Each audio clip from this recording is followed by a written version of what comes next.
نوێشخوێنی بەڕێز دڵت خۆشە کە نوێژەکەیت و تەمەنێکە هەڵبواردووە و ڕەمەزان گەیشتویت و یاخود ڕەمەزانە بەجێشتووە؟ بەڵێ. پرسیارێکت لێ ئەەکەم بە درێژایی ئەم تەمەنی خۆت چەنە لە تاوان کۆ کردوێتەوە؟ زۆر هەمومان، چکە كل ابن آدم خطاء. ئەم تاوانە بەچی ئەسەڕێتەوە؟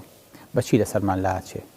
پێغەمبەری خوا صلی الله علیه و سلم فەرمێ: من صام رمضان إيمانا واحتسابا غفر له ما تقدم من ذنبه. هەر کەسێ ڕەمەزان بە تەواوەتی بگرێ، خوای گەورە هەموو تاوانەکانی لێی خۆشە بێ. یعنی هەموو ڕەمەزان بە تەراویح و بە نوێژ و بە دەستنوێژ و بە ڕۆژ و بە شەو نوێژ و بە هەستان و بە قورئان خوێندن و بە زیکر و بە مزگەوت و بە هەموو ئەوانە بە یەک مانگ اینجا خوای گەورە تاوانەکە خۆشە بێ. بەڵێ. ئەی حەج إن الحج يجب ما قبله. حج هەموو تاوانی پێش خۆی ئەسڕێتەوە. بەڵام لەم ئاسانترتان پێ بڵێم کە ئەکرێ محەطەیە بێ بۆ لێخۆشبوون لە هەموو تاوانەکانمان. هەموو جارێکیش نیەڵین پیس بینەوە، چکە ئینسانی مسەقف و ئینسانی خاوێن هەموو ڕۆژە لەوە چه جارێ دووجار خۆی بشوە، لێ ناگەڕێ ساڵە و ساڵ شڵکەکانی پابێتەوە، چکە لەوانەیە لە مای ئەو ساڵەیە بمرێ.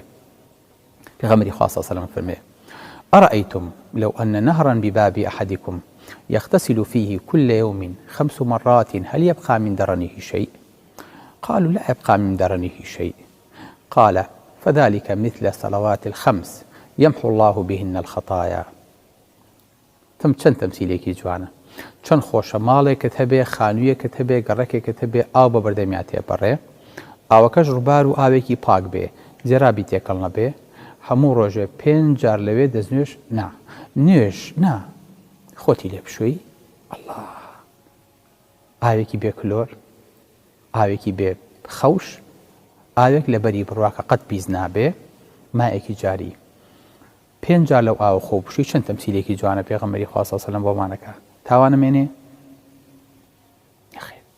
چه تاقەتی هەیە لە ڕۆژەکە 5 جار خۆی بشوە لە چڵک؟ بەڵام 5 جار خۆ بشۆ لە تاوان بەهۆی دەستنوێژێکەوە، بەهۆی نوێژەکانتەوە هیچ تاوانێکت لەسەر نامێنێ.